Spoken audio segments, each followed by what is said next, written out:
ये जो 4 कार्य हैं वो संध्या के समय पर बिल्कुल भी नहीं करने चाहिए। कौन से 4 कार्य हैं? राधे श्याम राधे श्याम राधे श्याम राधे श्याम राधे श्याम। चत्वारिमानि कर्माणि संध्यायां परिवर्जेत आहारं मैथुनं निद्रा स्वाध्यायं च चतुर्थकम्। ये 4 कार्य हैं, आहार भोजन, मैथुन, निद्रा और स्वाध्याय। नींद नहीं लेनी चाहिए, पढ़ना भी नहीं चाहिए उस समय, भोजन नहीं करना चाहिए और स्त्री के साथ रमण नहीं करना चाहिए। जय हो। तो इन 4 कार्यों को करने से होता क्या है, बुराई क्या है?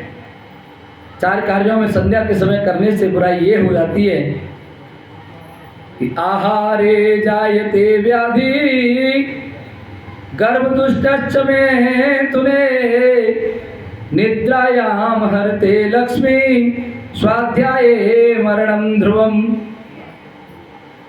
अगर हम संध्या के समय पर, जिस समय सूर्य भगवान अस्त होने को जा रहे हैं और उस समय हम इन 4 कार्यों को करते हैं, भोजन करने बैठ जाएं, तो उस समय का किया हुआ भोजन निश्चित मान लेना क्या करेगा, बीमारी लेकर के आए, व्यक्ति को बीमार कर देता है। इसलिए या तो सूर्य ढलने से पहले 1.5 घंटे पहले आप भोजन कर लें या फिर 1.5 घंटे बाद में, इतना समय होना चाहिए। और इसमें बीमार वृद्ध लोगों के लिए बस नियम नहीं है, क्योंकि बीमार व्यक्ति को अगर भोजन नहीं दिया गया और उसी समय उसकी बीपी बढ़ रही है या कोई दवाई लेनी है तो वो उसको तो दे सकते हैं। वृद्ध व्यक्ति भी, उसको भी जब भूख लग जाए, जब है वृद्ध तो बच्चों जैसा काम, और बालक जो छोटे छोटे बच्चे होते हैं उनको छोड़ करके बाकी सभी लोगों को भोजन संध्या के समय में नहीं करना चाहिए। गर्भदुष्ट में तुने, अगर स्त्री संसर्ग करते हैं और अगर बालक की प्राप्ति होती है उस समय से, तो निश्चित मान लेना वो दुष्ट बालक होगा। इसलिए ऐसे दुष्ट बालकों से अगर बचना है तो इस समय का परिहार करें। निद्रायाम हरते लक्ष्मी, और उधर दिन ढल रहा है, दिन डूबने को, और उस समय हम नींद ले रहे हैं, ऐसा व्यक्ति निश्चित रूप से गरीब हो जाता है, उसके यहाँ से लक्ष्मी नहीं चली जाती।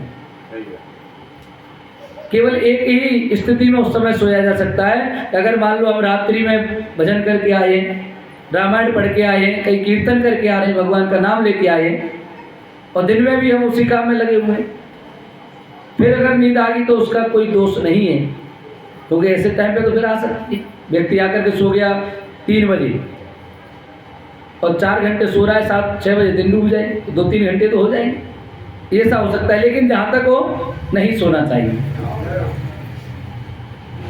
इसीलिए और स्वाध्याय करने से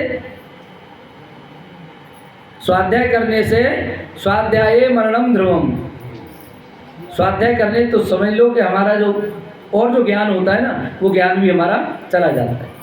इसलिए रात्रि में पढ़ो, सुबह पढ़ो उठ करके, कोई दिक्कत नहीं है, लेकिन संध्या के समय पर नहीं पढ़ना चाहिए, स्वाध्याय नहीं करना चाहिए। जब इतना समझाया तो दिति की समझ में नहीं आया, क्योंकि ये कामासक्त हैं, ये मनमत ऐसा है, काम ऐसा होता है, ये कभी पीछा छोड़ता नहीं है। एक बार व्यक्ति में इसकी अगर थोड़ी सी भी झलक आ गई, फिर ये पीछा नहीं छोड़ता है। इसलिए कामासक्त भाव से इसने और ऋषि का वस्त्र पकड़ लिया कि महाराज आप जो कह रहे हैं वो तो ठीक है, लेकिन आपको मेरे साथ, मैं भोग की इच्छा से आपके पास आई हूँ, आपको भोग करना ही पड़ेगा। तो ऋषि समझाने लगे कि भोगा न भुक्ता वयमेव भुक्ता और तपो न तृप्तम वयमेव तृप्ता, कालो न यातो वयमेव याता और तृष्णा न जीर्णा वयमेव जीर्णा। हे प्रिय, इस संसार में भोग, हम समझते हैं कि हम भोगों को भोग रहे हैं, भोगा न भुगता। हमने समझा कि हम भोगों को भोग रहे हैं, लेकिन हम भोगों को नहीं भोग रहे, उल्टे भोग ही हमारा भोग लगा रहे हैं, भोग ही हमको धीरे धीरे नष्ट किए जा रहे हैं, खत्म कर रहे हैं। और तपो न तृप्तम वयमेव तृप्ता, हमको लग रहा है कि हम तप करके तृप्त हो गए, हम तृप्त हो सकते हैं, तप कभी तृप्त नहीं होता। नाम अगर आप भगवत नाम ले रहे हैं तो आप थक सकते हैं कि भगवान का नाम लेने से थक गए हो तो अब थोड़ा आराम कर लो। आप कर सकते हैं क्या भगवान थकते हैं कि मेरा नाम ले लेके भाई मैं तो थक गया, आप बंद कर दो? भगवान नहीं थकते। और कालो ने या तो भाई में वही आता, हमको लगता है कि समय निकल रहा है। कुछ लोग पूछो क्या कर रहे हो, बोले कछु ना है, बस समय पास कर रहे हैं, समय काट रहे हैं। ये नहीं पता समय हम ना काट रहे, समय हमने काट रहे।